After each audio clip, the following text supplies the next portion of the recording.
نحمده ونستعينه ونستغفره ونؤمن به ونتوكل عليه ونعوذ بالله من شرور أنفسنا ومن سيئات أعمالنا من يهده الله فلا مضل له ومن يضلله فلا هادي له ونشهد أن لا إله إلا الله وحده لا شريك له ونشهد أن سيدنا ومولانا محمدا عبده ورسوله أما بعد فأعوذ بالله من الشيطان الرجيم بسم الله الرحمن الرحيم وجاءت سكرة الموت بالحق ذلك ما كنت منه تحيد وقال تبارك وتعالى قل يتوفاكم ملك الموت الذي وكل بكم ثم إلى ربكم ترجعون۔ تمام تعریفیں اس اللہ کے لیے ہیں جس کے ہاتھ میں زندگی اور موت ہے۔ هو الذی خلق الموت والحیات، وہی ہے جس نے موت اور زندگی پیدا کی۔ لِيَبْلُوَكُمْ أَيُّكُمْ أَحْسَنُ عَمَلًا، تاکہ تم کو آزما کے دیکھ لے کہ تم میں سے کون اچھا اور بہتر عمل کرتا ہے۔ ہر قسم کی تعریف اسی اللہ کے لیے ہے جس کے ہاتھ میں تمام مخلوقات کا رزق ہے۔ اللہ یبسط الرزق لمن یشاء ویقدر، جسے اللہ تعالی چاہتا ہے زیادہ دیتا ہے اور جس کی روزی چاہتا ہے کم کر دیتا ہے۔ وہی اللہ تعریف کے قابل ہے جس کے ہاتھ میں عزت اور ذلت ہے۔ وَتُعِزُّ مَن تَشَاءُ وَتُذِلُّ مَن تَشَاءُ، آپ جسے چاہتے ہیں عزت دیتے ہیں اور جسے چاہتے ہیں ذلیل کر دیتے ہیں، اور جسے اللہ تعالی ذلیل کر دے اسے کوئی عزت دینے والا نہیں۔ وَمَن يُهِنِ اللَّهُ فَمَا لَهُ مِن مُكْرِمٍ، جسے اللہ ذلیل کر دے اسے کوئی عزت نہیں دے سکتا۔ وہی اللہ ہے جس نے دنیا کے تمام مخلوقات کے لیے موت کو مقدر کر دیا ہے۔ دیکھیے، اس دنیا میں سب سے بڑا حادثہ، سب سے ڈینجرس انسیڈنٹ اگر کوئی ہو سکتا ہے تو وہ انسان کی اس کی اپنی موت ہے۔ اس سے بڑا حادثہ، اس سے خطرناک واقعہ انسان کی زندگی میں کوئی اور نہیں ہو سکتا، لیکن انسان اس کو بھلا کے رکھتا ہے، اس کو یاد کرنا نہیں چاہتا،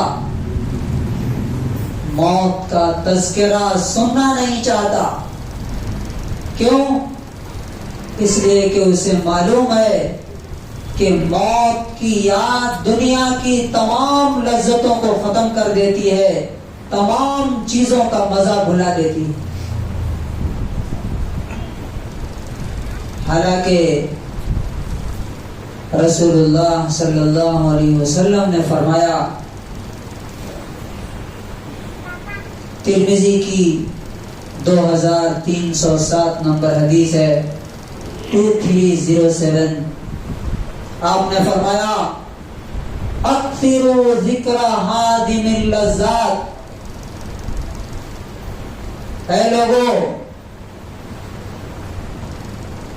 دنیا کے تمام عیش و آرام اور مزے اور لذت کو ختم کر دینے والی چیز موت کو زیادہ سے زیادہ یاد کرو، زیادہ سے زیادہ یاد کرو. موت کو یاد کرنا کیوں ضروری ہے؟ نمبر 1، اس وجہ سے کہ موت ہماری دنیا کی زندگی کا خاتمہ کر کے ایک نئی دنیا میں ہمیں پہنچا دے گی، جس دنیا سے دوبارہ واپسی ممکن نہیں ہے. موت کو یاد رکھنا کیوں ضروری ہے؟ اس لیے کہ موت ہمیں تنہا اور اکیلا کر دے گی، کوئی ہمارے ساتھ نہیں رہے گا. موت کی یاد کیوں ضروری ہے؟ اس لیے کہ موت تمام دوستوں سے، تمام محبوب چیزوں سے ہمیں جدا کر دے گی، الگ کر دے گی. کسی نے کہا ہے کہ تم جس سے چاہو محبت کرو، موت کے ساتھ ساتھ تمہیں اس سے جدا ہو جانا پڑے گا. اور موت کو یاد کرنا اس لیے ضروری ہے کہ جو اصل حقیقت ہے، جو مین ریئلٹی ہے، یعنی آخرت کی دنیا، موت اس آخرت سے ہمارا سابقہ کر دے گی، ہمارے سامنے اس کا پردہ اٹھا دے گی. آئیے ہم دیکھتے ہیں کہ جب موت آتی ہے تو کیا کیا ہمارے ساتھ ہوتا ہے، اور اس کے لیے ہمیں کیا تیاری کرنی چاہیے، کیا تیاری ہم کر رہے ہیں. اس لیے کہ دنیا کا سب سے بڑا حادثہ، سب سے بڑی ٹریجڈی موت ہوگی، جو دنیا کی تمام چیزوں کو ختم کر دے گی. اللہ تعالیٰ فرماتا ہے سورہ قاف آیت نمبر 19 میں، وَجَاءَتْ سَكْرَةُ الْمَوْتِ بِالْحَقِّ. موت کی بے ہوشی، اصل سچائی تمہارے سامنے لے کر کے آ گئی. موت کی بے ہوشی کیا ہے؟ جب فرشتے روح نکالنا شروع کرتے ہیں تو اس کی تکلیف سے انسان کی عقل و خرد ختم ہو جاتی ہے، اس کا سینس کام کرنا بند کر دیتا ہے، اور وہ تکلیف اتنی سخت ہوتی ہے کہ وہ تلوار کے کاٹنے سے اور گولی مارنے سے زیادہ تکلیف ہوتی ہے. انسان اس وقت چلانا چاہتا ہے، رونا چاہتا ہے، لیکن اس کی آواز کمزوری کی وجہ سے گھٹ جاتی ہے اس کے سینے میں. اور فرشتے نظر آنا شروع ہو جاتے ہیں. ان کی دہشت، ان کا ڈر، ان کا خوف اور روح کے نکلنے کی تکلیف، یہ تمام چیزیں مل کر کے انسان کے سینس کو ختم کر دیتی، اور انسان ایک بے ہوشی کی حالت میں جیسے نشے میں ہوتا ہے ویسے ہو جاتا ہے. اللہ تعالیٰ کہتا ہے ذَلِكَ مَا كُنْتَ مِنْهُ تَحِيدٌ. یہی وہ موت ہے جس سے تو بھاگا کرتا تھا، جس کا نام سننا پسند نہیں کرتا تھا. موت سے انسان کتنا بھاگتا ہے. اگر معلوم ہو جائے کہ یہ چیز کھانے سے موت ہوگی تو اسے چھوتا نہیں. ہر اس بیماری سے بھاگتا ہے جس سے موت ہو جاتی ہے، ہر اس جگہ سے بھاگتا ہے جس سے موت آنے کا امکان ہے. لیکن وہ موت آتی ہے اور انسان کا سامنا کرتی ہے. موت کو یاد رکھیے یا مت رکھیے، موت آپ کو یاد رکھے ہوئے ہے، آپ کے وقت کو یاد رکھے ہوئے ہے۔ اللہ تعالیٰ نے فرمایا قُلْ يَتَوَفَّاكُمْ مَلَكُ الْمَوْتِ الَّذِي وُكِّلَ بِكُمْ، تم انہیں بتا دو، انہیں بتا دو وہ موت کا فرشتہ جو تمہاری موت نکالنے کے لیے اپوائنٹڈ ہے، اس کا یہی کام ہی ہے کہ تمہاری روح نکالے، وہ تمہاری جان نکال لے گا۔ ثم إلى ربكم ترجعون، اور پھر تمہیں تمہارے رب کے پاس واپس لے کر کے جایا جائے گا۔ موت کا وقت متعین ہے، فرمایا وما كان لنفس ان تموت الا باذن الله کتابا مؤجلا، کوئی شخص مر نہیں سکتا جب تک کہ اللہ کا پرمیشن نہ ہو، اس کی اجازت نہ ہو۔ لکھا ہوا ہے اس کا وقت اور اس کی جگہ، وَيَعْلَمُ مُسْتَقَرَّهَا وَمُسْتَوْدَعَهَا، کہاں رہے گا اور کہاں مرے گا اور کہاں دفن کیا جائے گا، ایک ایک چیز لکھی ہوئی۔ لیکن میرے دوستو، مرنا تو سب کو ہے، لیکن موت کس حال میں آئے گی، یہ اصل چیز ہے جو میٹر کرتی ہے۔ دنیا سے سب لوگ مر رہے ہیں اور ہم بھی مر جائیں گے ایک دن، لیکن کس حال میں مریں گے؟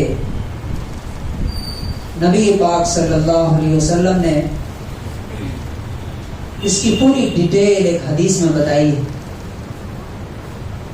غور سے اسے سنیے اور دیکھیے کہ میں جب مروں گا تو میری کون سی حالت ہوگی۔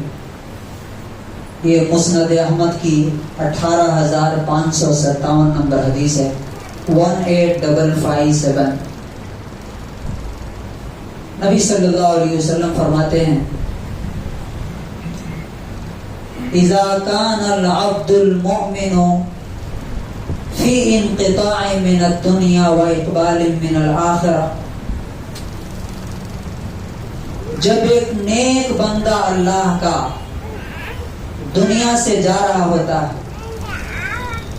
اور آخرت کو سامنے سے آتا ہوا محسوس کرتا ہے، دنیا سے واپسی اور آخرت کی طرف جب اس کا سفر شروع ہوتا ہے تو نزل الیہ ملائکۃ من السماء بیض الوجوہ، اس کے پاس آسمان سے فرشتے آتے ہیں جن کے چہرے چمک رہے ہوتے ہیں، بیض الوجوہ، روشن چہرے والے فرشتے، کأن وجوہہم الشمس، ان کا چہرہ ایسا ہوتا ہے کہ جیسے سورج چمک رہا ہے۔ فَيَجْلِسُونَ مِنْهُ مَدَّ الْبَصَرِ، اور اس کے پاس آ کر کے وہ فرشتے اس کی نگاہ جہاں تک جاتی ہے وہاں تک بیٹھ جاتے ہیں۔ ثُمَّ يَجِيءُ مَلَكُ الْمَوْتِ، پھر موت کا فرشتہ آتا ہے، حَتَّى يَجْلِسُ عِنْدَ رَأْسِهِ، وہ اس کے سر کے پاس بیٹھ جاتا ہے اور کہتا ہے ایتھا النفس الطیبہ، اے پاک روح، اخرجی الی مغفرۃ من اللہ ورضوان، نکلو، چلو اپنے رب کی مغفرت اور اس کی خوشی کی طرف۔ تو نبی پاک صلی اللہ علیہ وسلم فرماتے ہیں فَتَخْرُجُ تَسِيلُ كَمَا تَسِيلُ الْقَطْرَةُ مِنْ فِي السِّقَاءِ، تو اس کی روح اس کے جسم سے ایسے نکل جاتی ہے جیسے کسی مشکیزے سے، چمڑے کے برتن سے پانی کا قطرہ نکل آتا ہے آسانی سے۔ اس کے بعد فَيَأْخُذُهَا ملک الموت اسے پکڑ لیتا ہے، لے لیتا ہے۔ تو وہ جو آسمان سے فرشتے آئے ہوتے ہیں، بیض الوجوہ، برائٹ فیسز والے، روشن چہرے والے، ان کے پاس کفن من اکفان الجنہ، جنت کا کفن ہوتا ہے، وحنوت من حنوت الجنہ، اور جنت کی خوشبو ہوتی ہے۔ فلم يدعوها في يده،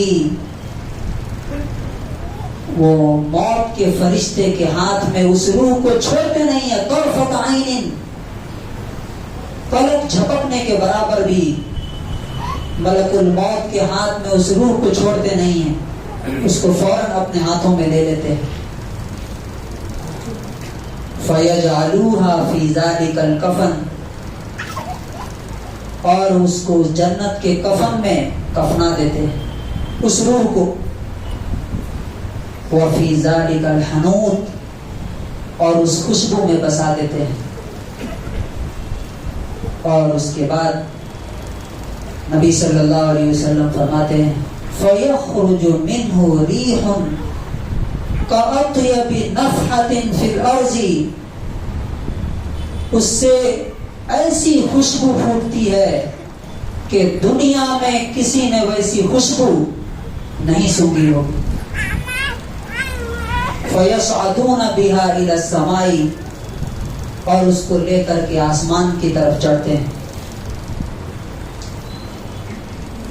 فَلَا يَمُرُّونَ بِهَا عَلَى مَلَئٍ مِّنَ الْمَلَائِكَةِ،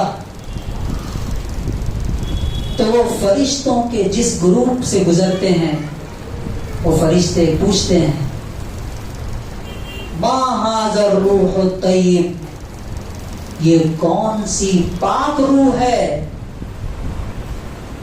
تو اس کا نام لیتے ہیں فلان ابن فلان بِأَحْسَنِ أَسْمَائِهِ الَّتِي كَانُوا يُسَمُّونَهُ بِهَا فِي الدُّنْيَا، دنیا میں جو اس کا بہترین نام لوگ لیتے تھے، اس نام کو عزت کے ساتھ لے کے بتاتے ہیں کہ یہ فلاں ابن فلاں۔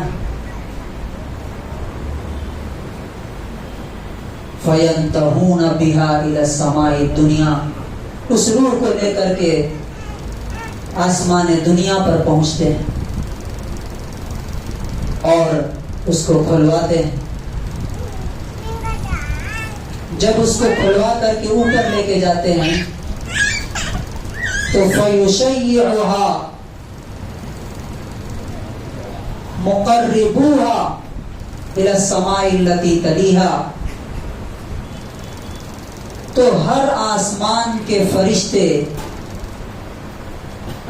ہر آسمان کے مقرب فرشتے، بڑے بڑے فرشتے اس روح کے ساتھ دوسرے آسمان تک جاتے ہیں، حَتَّى يَنْتَهُوا بِهَا إِلَى السَّمَاءِ السَّابِعَةِ، یہاں تک کہ اسے 7ویں آسمان پہ لے کے چلے جاتے ہیں۔ فَيَقُولُ اللَّهُ عَزَّ وَجَلَّ، تو اللہ تعالیٰ کہتا ہے اکتبوا کتاب عبدی فی علیین، میرے بندے کا نام اعمال علیین میں لکھ دو، 7 آسمان کے اوپر۔ ثم اعیدوها الى الارض، پھر اسے زمین کی طرف لوٹا دو۔ فانی منها خلقتهم، اس لیے کہ میں نے اسی زمین سے ان کو پیدا کیا۔ وفیها نعیدهم، اسی زمین میں ان کو لوٹاؤں گا۔ ومنها نخرجهم تارة اخرى، اور اسی زمین سے دوبارہ ان کو نکالوں گا۔ فتعاد روحه فی جسده، تو اس کی روح کو اس کے جسم میں لوٹا دیا جاتا ہے۔ فیاتیہ ملکانی، اس کے پاس 2 فرشتے آتے ہیں قبر کے اندر۔ فیجلسانہ، اسے اٹھا کے بیٹھا دیتے ہیں۔ فیقولان لہ، اور اس سے پوچھتے ہیں من ربک، تمہارا مالک کون ہے؟ ہو از یور ماسٹر؟ وہ کہتا ہے ربی اللہ، میرا مالک اللہ ہے، اس لیے کہ زندگی میں اس نے رب کی عبادت کر کے مرا ہوتا ہے، تو اسے جواب معلوم۔ پھر پوچھتے ہیں ما دینوں کا، تمہارا دین کیا ہے؟ وہ کہتا ہے دین الاسلام، اس لیے کہ اسلام پر عمل کر کے مرا ہوتا ہے۔ اس کے بعد پوچھتے ہیں ما ھذا الرجل الذی بعث فیکم، یہ جو شخص ہیں محمد صلی اللہ علیہ وسلم، ان کے بارے میں یہ کون ہے جو تمہارے درمیان بھیجے گئے؟ وہ کہتا ہے هو رسول اللہ، یہ اللہ کے رسول ہے۔ پھر پوچھتے ہیں وما علمک، تمہیں یہ باتیں کیسے معلوم ہوئی؟ تو کہتا ہے قرأت کتاب اللہ، میں نے اللہ کی کتاب پڑھی، قرآن، فآمنت به، اس پر ایمان لایا، وصدقته، اور میں نے جو کچھ اس میں تھا اس کو سچ مان لیا۔ یہ 4 سوالوں کے جواب دینے کے بعد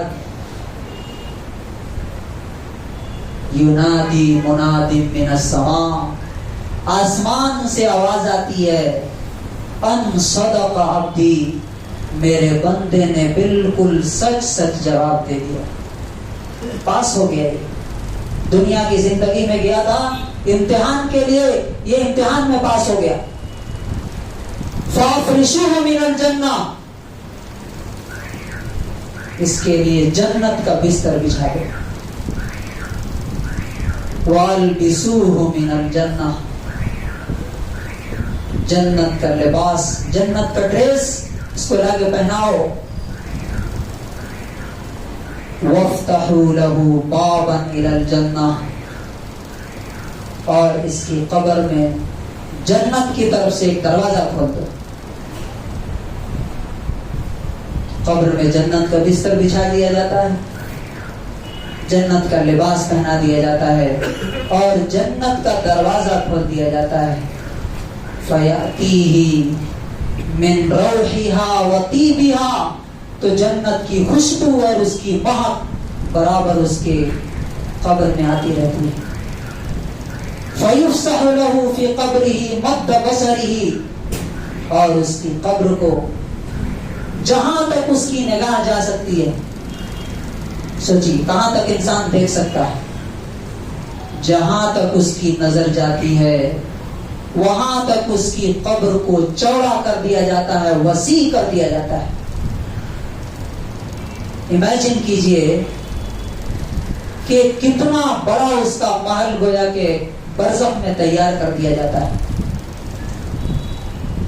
اس کے بعد یأتیہ رجل حسن الوجہ، اس کے پاس ایک شخص آتا ہے قبر کے اندر جس کا چہرہ چمک رہا ہوتا ہے، حسن الثیاب، بہترین کپڑے ہوتے ہیں اس کے پاس، شاندار کپڑے، اور طیب الریح، اس کے جسم سے بہترین خوشبو مہک رہی ہوتی ہے۔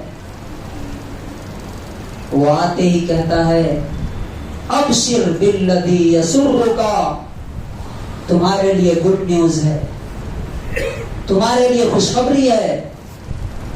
وہ کہتا ہے من انت، تو کون ہے؟ فوجہک الوجہ یأتی بالخیر، تمہارا چہرہ ہی بتا رہا ہے کہ تم اچھی خبر لے کر کے آئے۔ چہرہ دیکھ کے سمجھ میں آ رہا ہے کہ تم برائی کی خبر نہیں لا سکتے، تم اچھائی کی خبر لائے ہو، لیکن من انت، تو کون ہے؟ وہ کہتا ہے انا عملک الصالح، میں تمہارا نیک عمل ہوں، دنیا میں جو تم کرتے تھے اچھائیاں۔ سوچئے بیٹا نہیں آیا قبر میں، فیملی نہیں آئی، بیوی نہیں آئی، دوست نہیں آئے، کون آیا؟ عملک الصالح، میں تمہارا نیک عمل ہوں۔ وہ نیک عمل آتا ہے اس کے پاس، تو یہ شخص کہتا ہے رب اقم الساعہ، اے میرے رب قیامت قائم کر دیجئے، حتی ارجع الی اہلی و مالی، تاکہ میں اپنے گھر والوں کے پاس چلا جاؤں۔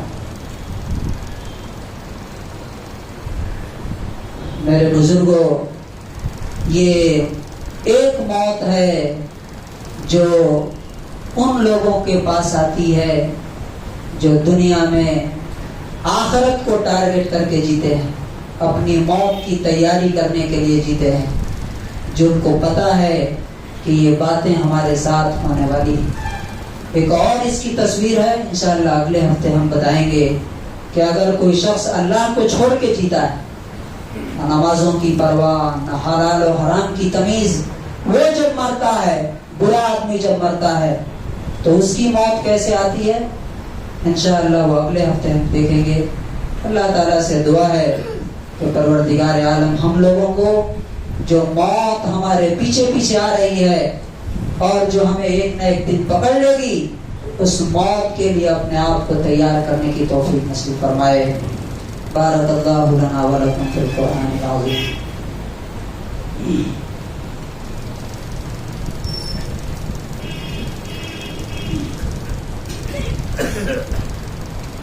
الحمد للہ نحمده ونستعینه ونستغفره ونؤمن به ونتوکل